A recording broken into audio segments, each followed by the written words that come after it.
Sekarang kita masuk di sesi tanya jawab. Silakan bagi saudara yang mau bertanya. Kita kurang orang ya, jadi ya, Ibu Rita ya. Fenomena zaman sekarang ini, kalau memang dalam Alkitab ada beberapa sampai ada dalam Alkitab sebagai bukti, berarti hamba Tuhan semua tahu. Harusnya tahu. Mesti tahu. Syarat menjadi hamba Tuhan mesti tahu itu semua. Apalagi jadi pendeta mesti tahu. Tapi kenapa zaman sekarang ini pendeta-pendeta selalu berdebat? Maksudnya kita paham itu atau bagaimana? Aku tidak begitu. Betul. Kita berpegang saja. Semua ada. Kenapa ada hamba Tuhan ini? Kira-kira gitu. Kenapa yang itu memang orang tidak pelajari atau bagaimana? Memang di dalam Harus.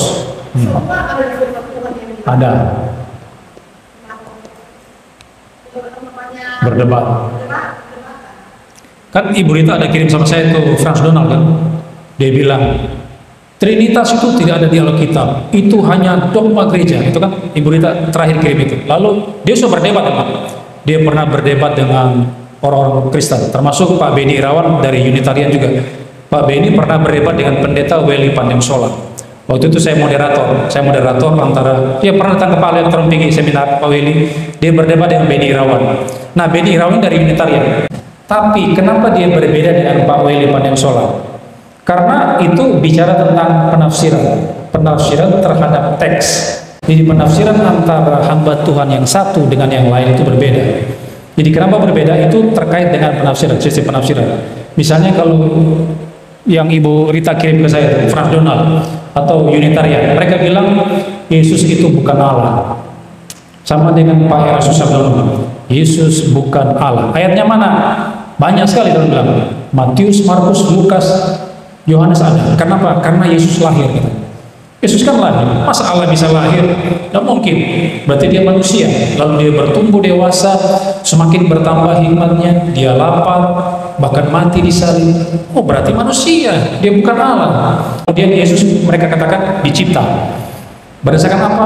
Kolose 1 ayat 16, Yesus dicipta. Tapi Pak Welly Pandemsola mengatakan Yesus Allah. Memang betul Yesus manusia, tapi dia bukan hanya manusia tok. Dia adalah manusia dan Allah. Dia bukan cuma manusia tok. Memang betul teks-teks yang mereka sampaikan itu betul. Tapi mereka kurang. Teks-teks itu masih kurang karena penggambaran tentang Yesus, deskripsi tentang Yesus tidak hanya sebatas teks-teks tersebut. Tapi ada teks-teks juga yang menunjukkan Yesus adalah ilahi, dia adalah Allah. Yohanes 1 ayat 1, pada mulanya adalah firman, firman bersama Allah, firman itu adalah Allah. Firman itu siapa? Yesus. Karena ayat 14 bilang firman jadi manusia. Yesus jadi Yesus itu di prainkarnasinya dia adalah Allah. Bukan cuma prainkarnasi, setelah inkarnasi sampai naik ke surga tetap adalah 100%. Jadi kenapa berbeda? Itu terkait dengan penafsiran, sistem penafsiran. Mereka hanya memahami teks-teks Alkitab cuman sebagian saja. Cuma mengambil teks-teks kemanusiaan Yesus, mengabaikan teks-teks tentang keilahian Yesus, muncullah Unitarianisme yang Ibu Rita kirim itu. Orang tidak percaya Tritunggal. Itu makanya berdebat. Dan perdebatan itu bukan cuma sekarang, sudah dari tempo dulu. Sejak gereja didirikan, bahkan sejak bapak-bapak gereja di abad ketiga keempat, abad keempat itu muncul Arianisme. Seorang diaken waktu itu, dia diaken di gereja dia, namanya Arius, muncul lalu mengatakan Yesus itu tidak seesensi dengan Bapa. Yesus lebih rendah daripada Bapa sini. Lalu bapak-bapak gereja Athanasius muncul, dihajar si Arius ini, berdebat. Muncullah sidang Nisea tahun 325, konsili Nisea muncul. Itu perdebatan di situ, di dalam konsili itu antara pengikut Arianisme dengan Athanasius yang mengaku Yesus Allah sejati sehakikat Bapa dengan mereka yang mengatakan Yesus lebih daripada Bapa. So berdebat. Jadi sejak abad keempat 325 Masehi berdebat sudah. Kenapa berdebat? Sistem penafsiran beda. Gitu. Nah, bagaimana supaya bisa menafsirkan Alkitab secara betul? Masuk sekolah teologi, makanya. Karena di dalam STT diajarkan hermeneutika. Makanya kita kan punya hamba Tuhan harus STT. Di GKK kan nggak bisa. Kalau nggak STH kan nggak bisa. Supaya kita belajar di situ hermeneutik. Nah, waktu Ibu Hana memutuskan untuk ambil S2, wah senang, kita semua majelis senang semua. Karena hamba Tuhan kita itu mau belajar lebih jauh lagi, lebih dalam lagi, itu penting bagi jemaat, supaya jemaat bisa bertumbuh melalui hamba Tuhan kita, gitu. Jadi intinya penafsiran. Kenapa berdebat? Penafsiran beda, gitu. Ada lagi?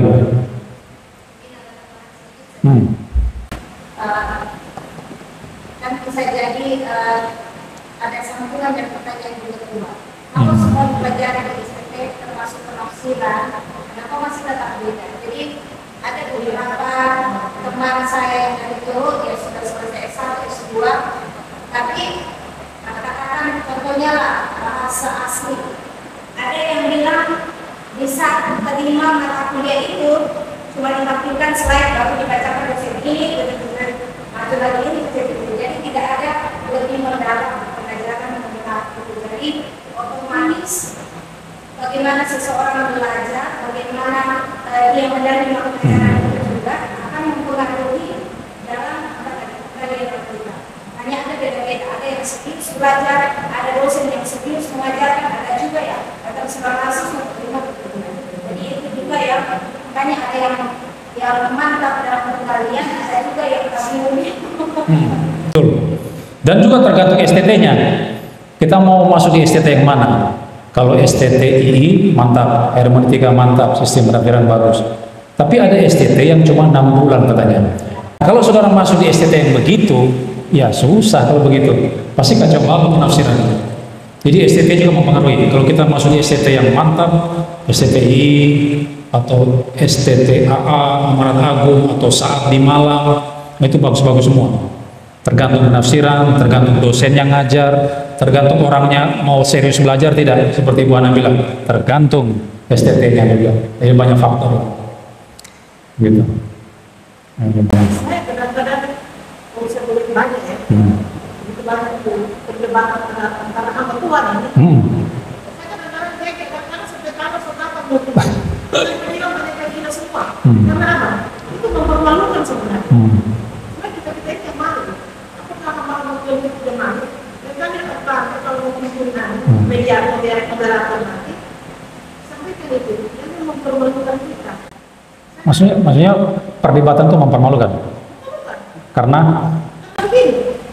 kita malu ternyata mereka masih ada perdebatan, masih tidak percaya satu, masih tidak percaya karena ada lain mereka bilang begini, salah ini, masalah ini, masalah itu nggak lagi penolakan tempat sekali. Itu jadi kan mempermalukan namanya. Toh permalukan kita. Saya senang. Kalau saya tidak malu. Di Alkitab banyak Pak, di Alkitab banyak. Misalnya Stefanus itu berdebat, dia bersoal jawab, kemudian Paulus, apalagi Paulus itu jago debat. Dia bahkan memberitakan Injil dengan cara berdiskusi. Paulus, dia bersoal jawab waktu dia ada di Athena atau di mana itu, dia membuktikan bahwa Yesus adalah Mesias dengan cara apa? Diskusi. Lalu Yesus sendiri waktu berhadapan dengan para ahli Taurat, orang Farisi, kan dia berdebat dengan orang Farisi. Jadi perdebatan itu alkitabiah. Menjadi malu, saya setuju dengan kata malu itu. Kita boleh malu karena perdebatan itu misalnya melakukan serangan secara personal misalnya. Kamu gila atau sinting kau. Saya tidak setuju dengan dia punya argumen. Oh gila kamu, sinting kau, goblok kau. Gak usah. Atau kita serang pribadinya. Menjelek-jelekan orang itu malu. Tapi kalau kita berdiskusi dengan cara yang santun, kita itu kan sedang menegakkan ajaran yang benar. Pak Erasmus mengatakan Yesus bukan Allah, cuma manusia 100%. Oke, kita tantang debat ya. Saya membuat video singkat menantang Pak Erasmus berdebat, tapi bukan dengan saya, dengan Dr. Pangeran Manurung. Dia dari STTI Purwokerto, dia ketua STTI. Saya bikin dia punya video singkat. Kami dari Asasi, kita ada grup apologetika namanya Asasi, Asosiasi Apologis Indonesia. Asasi mau memberikan perwakilan Dr. Pangeran Manurul untuk berdiskusi, berdebat dengan Pak Heru Sudarno. Silakan tentukan waktunya kapan, jam berapa, hari apa, bulan apa. Kita siap anytime, kapanpun siap berdebat. Tapi tantangan debat itu bukan dilakukan dengan cara-cara yang tidak bagus seperti tadi, menyerang personal, menjelekkan orang, tidak. Kita boleh malu ketika kita berdiskusi dengan cara-cara yang tidak manusiawi, malu. Tapi kalau kita berdiskusi dengan santun, bagus, kita kan sedang memberitakan firman Tuhan. Masa itu tidak bagus? Itu bagus. Kita menegakkan doktrin benar, itu bagus. Bahkan kita bisa memberitakan Injil di situ. Yesus adalah Tuhan, Yesus adalah Allah dan Juru Selamat. Bagus, tidak perlu malu. Ya. Dengan Ustaz tapi itu kan yang berdebat pendeta dan pendeta. Bagaimana? Oke. Jadi pada pendeta dan pendeta, jadi mempermalukan kita juga kan. Satu bilang lain, satu bilang lain kan. Tidak sama. Sedangkan nama mereka juga mewakili Dokter lagi. Mewakili Gereja. Ya, mengapa berdebat tadi kan beberapa faktor tadi, karena beda penafsiran, STT-nya beda-beda, dosennya beda, malah mungkin dia malas belajar sehingga tidak mengerti, itu yang bikin faktor berdebat. Nah, kenapa pendeta dan pendeta berdebat? Menurut saya, perdebatan itu harus menyangkut hal yang esensi, harus menyangkut hal yang substansi, maksudnya yang penting. Misalnya tentang doktrin Allah, yang nomor satu ini, teologi proper ini. Kalau kita bicara doktrin Allah itu penting, esensi itu. Misalnya Allah Tritunggal itu ada dalam doktrin Allah. Itu penting sekali, menyangkut keselamatan. Tritunggal itu jangan pikir cuma Yesus saja. Tidak, keselamatan memang dalam Yesus. Yesus satu-satunya juru selamat. Tapi ada peranan Allah Tritunggal dalam keselamatan. Bapa memilih orang percaya, umat pilihannya. Yesus menebus, mati di salib. Roh Kudus memperbaharui kita, membuat kita menjadi percaya. Kita bisa percaya Yesus karena Roh Kudus yang menggerakkan kita, yang mendorong kita untuk percaya Yesus. Jadi Allah Tritunggal itu terlibat di dalam soteriologi, dalam keselamatan. Jadi Yesus Kristus itu penting, Tritunggal itu penting, esensi, karena menyangkut keselamatan jiwa. Kamu salah ngerti, neraka kamu, binasa kamu. Nah, kalau yang penting seperti itu, kita bisa berdebat. Menurut saya bisa berdebat. Tapi kalau yang tidak penting, misalnya, apakah orang Kristen bisa makan darah atau tidak? Tidak penting. Kalau saya makan darah, saya suka makan darah. Babi itu, apa itu babi dari darah itu apa? Amplang apa? Apa istilah orang Manado bilang? Hati yang pakai darah kan? Oh, enak sekali itu. Itu tidak penting. Apakah bisa transfusi darah? Saksi Yehova bilang tidak boleh transfusi darah. Tidak penting. Apakah baptisan yang benar selam atau percik atau tuang, lalu berdebat gontok-gontokan sesama pendeta? Tidak penting menurut saya. Tidak usah berdebat. Tapi kalau yang menyangkut yang esensi, yang substansi, Allah Tritunggal, Kristologi, Yesus, tentang keselamatan, ini penting. Mau sampai ke ujung dunia manapun, saya akan kejar orang itu kalau dia salah memahami Alkitab. Saya akan debat dia. Kenapa? Penting, menyangkut keselamatan, dan itu kesempatan kita untuk memberitakan firman Tuhan ke dia, memberitakan ajaran benar, dan semoga dia bisa menjadi percaya kepada Yesus. Kalau dia non-Kristen misalnya, dan percaya Yesus Tuhan, Juru Selamat, ya kita akan sampaikan, kita berdiskusi dengan dia, menyampaikan Injil supaya dia bisa percaya. Jadi begitu. Jadi tidak masalah berdebat, karena itu Alkitabiah. Stefanus, Paulus, Apolos bersoal jawab. Paulus bahkan PI dengan cara berdiskusi. Yesus juga berdebat. Kecuali Alkitab melarang kita, kalian jangan berdebat ya, cukup saja berkhotbah saja kamu di mimbar. Nah, baru dosa berdebat. Tapi Alkitab kan tidak larang kita. Bahkan Alkitab memberi contoh perdebatan-perdebatan itu. Ini tidak masalah. Ibu Rita tahu enggak? Perdebatannya cuma satu kata saja itu, satu huruf. Istilah Yunani itu homoousios. Maksudnya Yesus itu sehakikat dengan Bapa. Homoousios. Tapi yang bidat yang muncul pada waktu konsili, dia bilang begini, ada i di sini, ousios. Maksudnya apa? Yesus itu zat yang mirip. Yesus itu mirip Bapa. Bayangkan, cuman beda satu huruf, satu iota, cuma beda i ini aja, itu sudah muncul perdebatan oleh bapak-bapak gereja. Bidat bilang Yesus mirip, zat yang mirip dengan Bapa. Tapi kalau kelompok Kristen Ortodoks bilang homoousios, sehakikat, sederajat dengan Bapa. Nah, cuma beda satu huruf, berdebat panjang di konsil itu. Kenapa? Karena ini penting, esensi, bukan barang yang ece-ece, penting. Karena penting, maka bapak-bapak gereja menantang ini kaum bidat di sini. Oh tidak, Yesus bukan hanya sekedar mirip, tapi dia sehakikat, sederajat dengan Bapa. Lalu Erastus Sabdono bilang begini, dia gambar begini. Oh, saya nonton videonya, dia gambar. Ini adalah kehidupan Kristus, dia bilang. Kehidupan Kristus. Di sini apa ini? Pontrang, Natal. Yesus lahir di sini. Oe lahir dia, bayi Natal Yesus lahir. Di sini, apakah ada Yesus di sini sebelum dia lahir? Sebelum Natal Yesus sudah ada atau belum? Dia bilang, Erastus Sabdono bilang, Yesus itu nanti hadir ketika dia lahir, oe seterusnya, sampai naik ke surga terus, kekal. Tapi sebelum Natal, Yesus itu tidak ada, kosong di sini, Yesus sudah ada. Apakah betul? Ini masuk di doktrin Kristologi sini. Nah ini masuk di Kristologi sini. Kalau ajarannya Alkitab, dia bilang Yesus itu sudah ada sebelum Natal, dia sudah ada. Kekal di minus tak terhingga. Dia bukan, makanya sebelum Abraham lahir aku telah ada. Yohanes 8 kan? Before Abraham was, I am.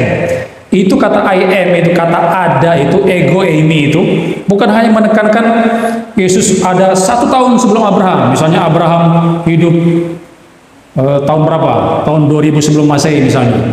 Jadi Yesus ada sebelum 2000, tahun 1000 misalnya, atau 1999. Nah, kata ego eimi di Yunani itu maksudnya dia terus menerus ada, selama-lamanya kekal. Nah, mau kemana-mana, terus. Kita mau kejar Yesus itu mulai ada kapan? Tidak bisa. Kita sewa pesawat tempur Amerika, jet Amerika. Amerika punya pesawat tempur hebat. Kejarlah Yesus di reinkarnasi. Tidak bisa. Kau mati di sini, pesawat ini akan meledak di sini.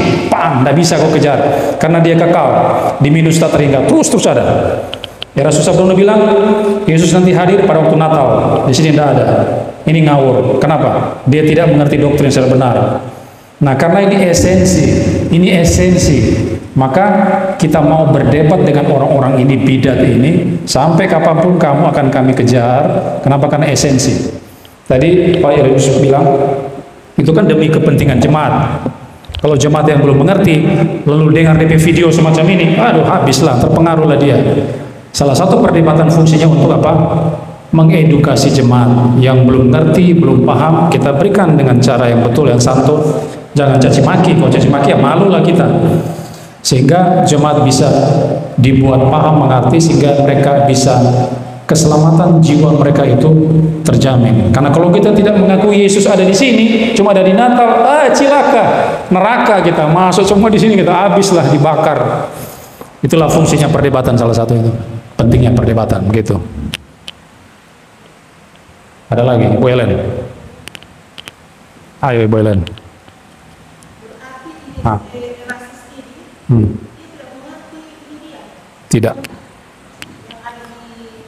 Tidak mengerti. Termasuk soteriologi. Ada. Tidak mengerti.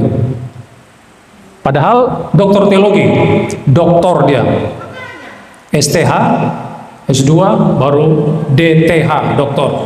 Dia sementara, menurut saya dengar informasi, dia sementara mau kejar profesor lagi. Profesor di bidang teologi, bayangkan. Tapi mengajarkan sesat seperti itu.